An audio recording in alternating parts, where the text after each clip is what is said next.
Hi friends, நம்ம கையில் இப்போ என்னன்னு பார்த்தீங்கன்னா பிரியாணி இருக்குது. வாங்க பிரித்து பற்றலாம்.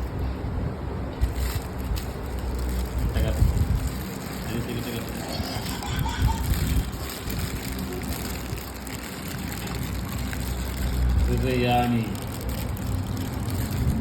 Friends, biryani leg piece. அதேமாரி நமக்கு பிடிச்ச மீன் ஃப்ரை வீட்டில் ரெடி. இருந்தாலும் பிரியாணி லெக் பீஸ். வாங்க ஃப்ரெண்ட்ஸ், அப்படியே சாப்பிட்லாம்.